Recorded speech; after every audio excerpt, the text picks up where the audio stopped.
You won't believe what we did. We made a country song. Surprise! Wait. Before you click the stop button and then the unsubscribe button, this is definitely not that mainstream country shizzle. This is cool country. This is alternative country. In fact, this is not really country music at all. But we did take some of the main elements of country and we made a song that's our own take on the genre. While we obviously have genre preferences, we're always saying that as songwriters and producers, we work in all genres. So recently, the local songwriter Triple L said to us, "So, you guys work in all genres, eh?" To which we replied, "Yes." And then she hit us with it, "Well, I want to make a country song." We're super happy with our resulting Triple L collaboration, which is called Nostalgic for Nashville and is out tomorrow, so be sure to listen on Spotify or whatever streaming service you use. It was co-written and produced by Ray and myself, and it features Ray on guitar, his brother Tony Hallroyd on drums, and myself on vocals. On that note, actually, what was your favorite part to sing? Definitely the chorus. And why? Because the melody is so catchy, and singing with a shuffle feel was super fun. What about you? What was your favorite part to play? Definitely the post-chorus riff, I'd say. It's based on a walking bass line idea, and it's got a shuffle as well, which is super fun. And I think that would make a really interesting little lesson. So in today's episode of the Hack Music Theory Show, I'm gonna walk you through the walking bass line. But first, Tea.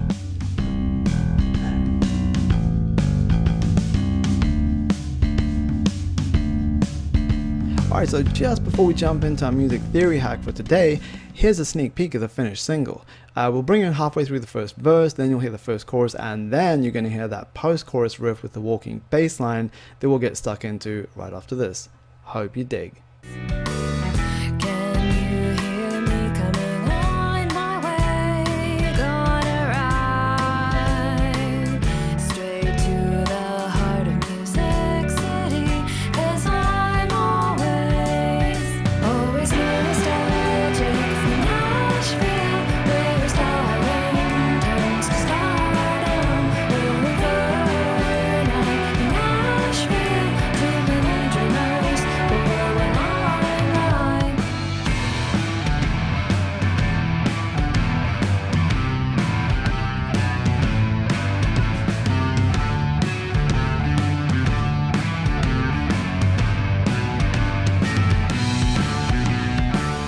There you have it. That's the Revolution Harmony take on the country genre. Hope you enjoyed listening to that as much as we enjoyed making it. And if you did, as we said, it's out tomorrow, so you can check out the full song on Spotify or wherever. For today, though, let's dive into that last section you heard and look at the music theory behind that. So one of the first things you would have noticed about that section is that there's no chords playing, or so it seems. There actually is harmony in that section, but it's disguised as this riff in this bass line. This is a technique called implied harmony, and instead of playing these block chords, we're disguising it as this melody. So in order to understand the melody, we first need to understand the harmony that the melody is implying. And we actually wrote this as a chord progression first, with the full intention of then turning it into this riff. And in order to make that riff really raw and kind of heavy, the idea was always to start with chords, then turn it into a riff, and then delete the chords. Alright, so let's have a quick look at the chords, then we can walk down to the basement and talk about that bass line.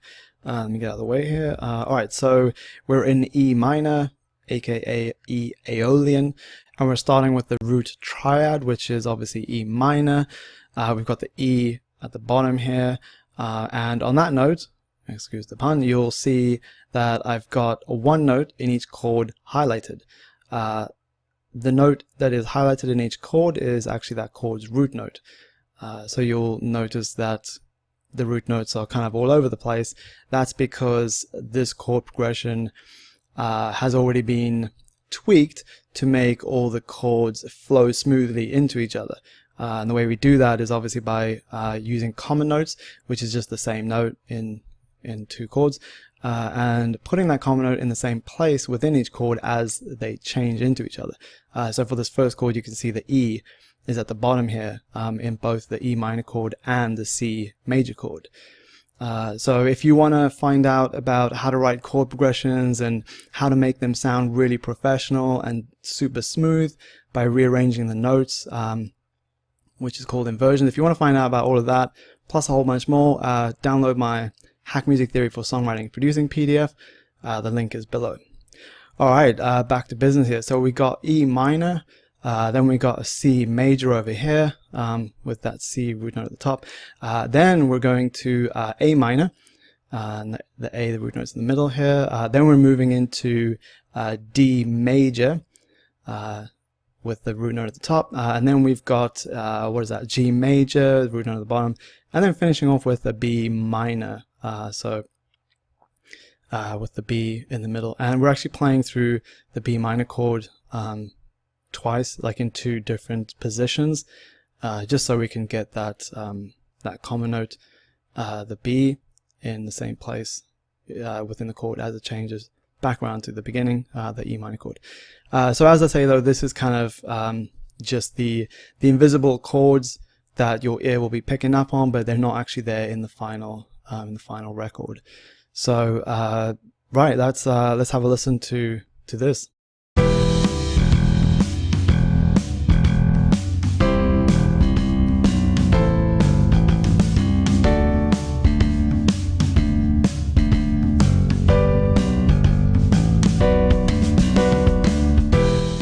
And then just one last really interesting thing about this chord progression before we move on to the bass, the harmonic rhythm.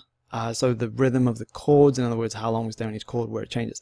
That is really important to lock that in and make sure that all the layers of your song are all following the same harmonic rhythm. This makes your music sound super tight and professional. So we always want to be paying very close attention to the harmonic rhythm. And you'll notice with this one, what we've got with the harmonic rhythm is actually, well, firstly, it's extremely slow moving. This whole chord progression actually goes over like 8 bars. We're at 125 BPM here, and you'll also notice that the harmonic rhythm actually has a motif to it.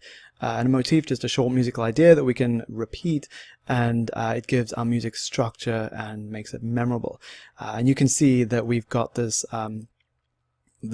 repeating harmonic rhythm where we have the first chord here, which lasts for 2 bars, and then the next chord's 1 bar, and the next chord's 1 bar, and then we repeat that again. So then this D major over here, this is 2 bars, and then we got 1 bar and 1 bar again.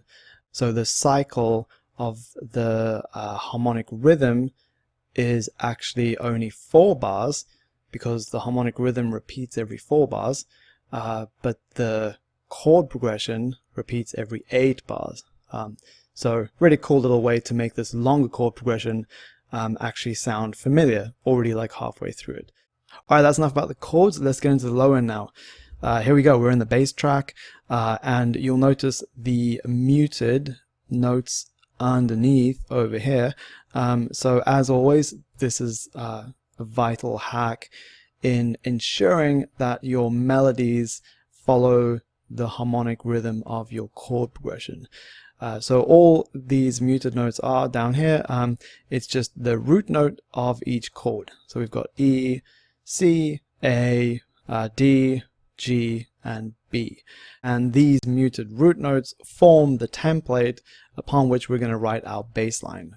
Okay, so I'm actually going to do this next section kind of backwards, because there's something really cool about the rhythm of this bass line which I want to talk to you about, but I want you to hear it first so we're on the same page. Check this out real quick and then we'll get to it afterwards.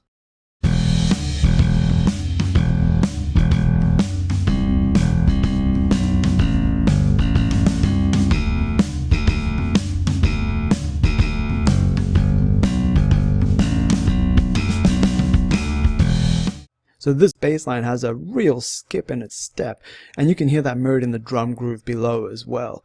And this skip is what's known as a shuffle. And you'll remember in the beginning of the video, Kay and myself were talking about how fun it is to, sing and play with a shuffle. And it's a very kind of loose and wilder approach to rhythm, because the music, it really does shuffle along, instead of marching drop drop drop, like very orderly along. So it's kind of got this like wildness to it. Really fun. Now what the hell is a shuffle? Let me show you. If we zoom in, you'll see that I've got the grid on 8th triplets, and here is what makes the music shuffle along. It's all about this little guy right here. That little note makes our shuffle feel. Now let me explain that.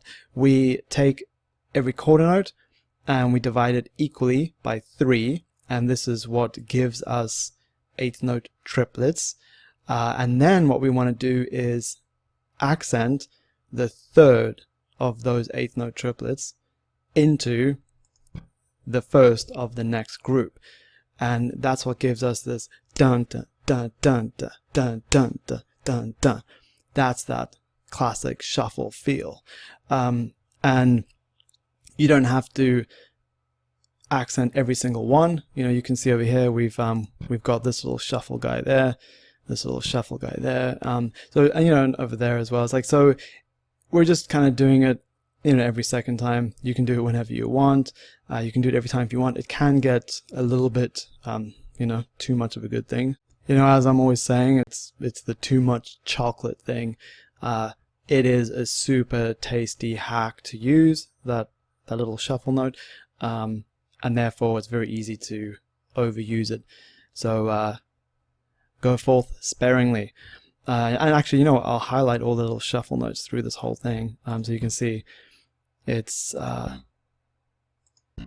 pretty minimal, but it's more than enough to give the bass line that little skip in its step. So there you go. Those are all the highlighted notes. So those little shuffle notes. All right, now let's talk about the actual bass line. The first chord here, the E minor, you'll notice we just played E all the way through with some phrasing. So we've got these rests in. Phrasing is like just where the music breathes, where the melody has a little break, and especially on the bass, to thinking about how a real bass player would play that and then programming it that way is going to give you a really living, breathing bass line, even though it's MIDI. So yeah, these little rests over here really adds to that whole shuffle vibe. And then we purposefully wanted to over the E minor chord and this one up here, the D major chord, we really wanted to provide space for the guitar riff to kind of do its thing. So we just kept the bass on the root notes there, just locking it in, just grooving away on that root. And you'll see there is one extra note, boom, that guy there, over the D chord. So that is actually coming down from the root, that is going to the 3 over the D chord. And obviously the 3 is, because it's a D major, 3 is that happy major third note. Alright, so let's back up a little bit to here.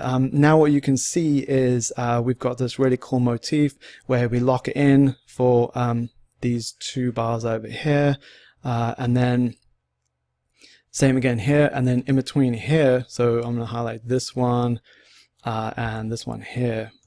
So where the harmonic rhythm speeds up, we have our bass moving around, and that's what is known as a walking bass line. So the bass just goes for a little walk. So you can start on the root and you go for a little walk through the scale. Obviously you want to try and do this in a creative way, so you don't want the bass sounding like your bass player is practicing scales in the middle of the song. And the way we avoided that issue was to start on the 1 and immediately drop all the way down to this major 3, and as you will remember, that's exactly the motif we used again over that D chord. We went from a 1 up here down to that major 3. Anyway, that's kind of, we did that one backwards, but so back to the C major chord. So 1, bum, bum, we drop all the way down to the 3, and then back up, bum, bum, to the 1 over here.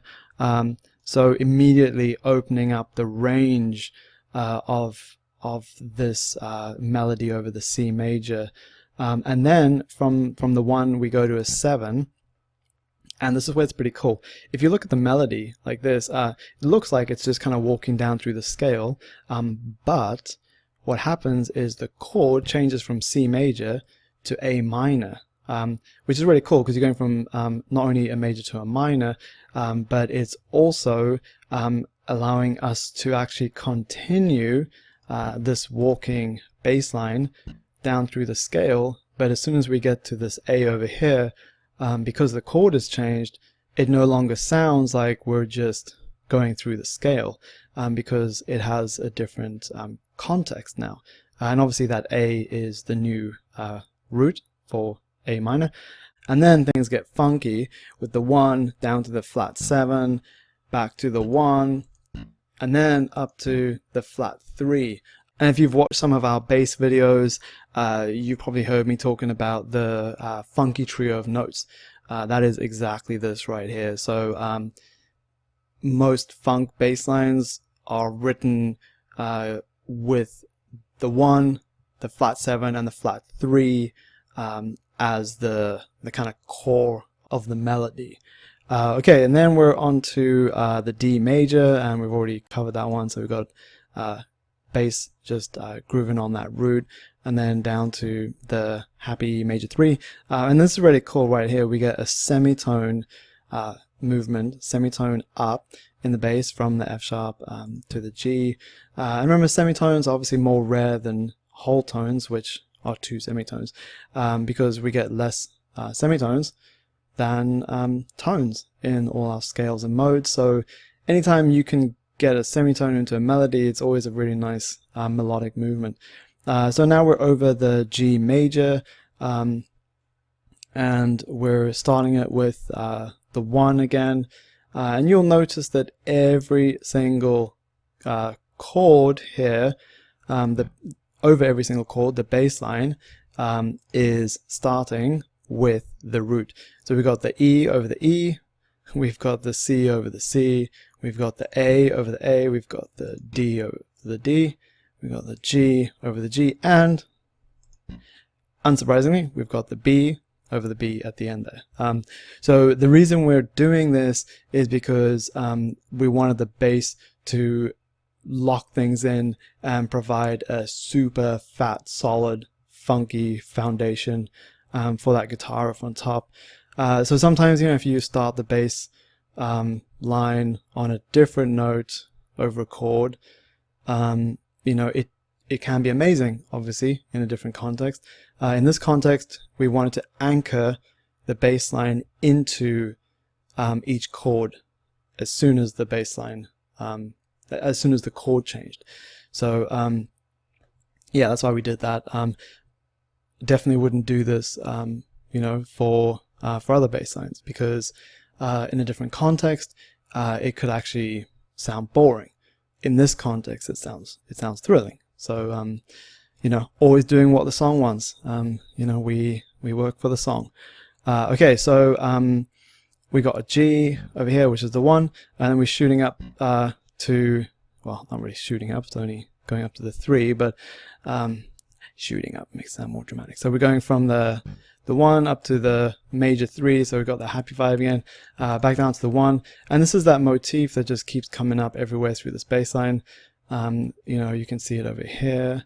We've got bum, bum, ba bum, and then over here, same thing again, bum, bum, bum, bum, and we've got over here in the next one, in the B, and while we're there, we might as well talk about B.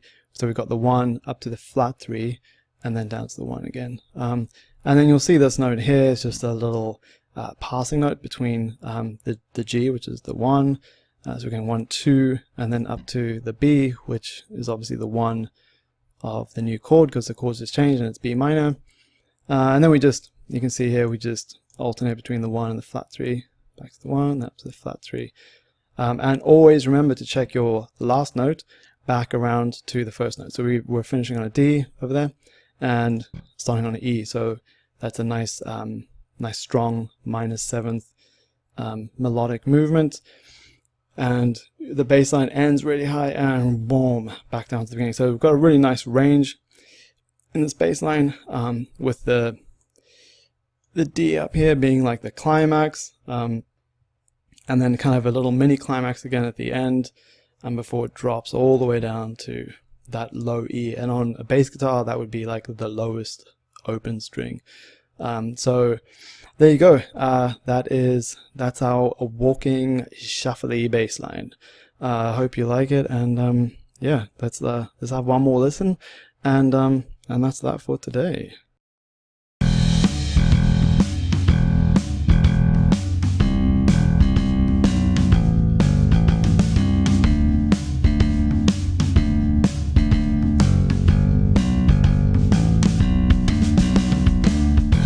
Lastly, thanks big time to our patrons over on Patreon for supporting Hack Music Theory. And if you want to join our Hack Music Theory revolution and get exclusive content too, then please visit patreon.com/revolutionharmony.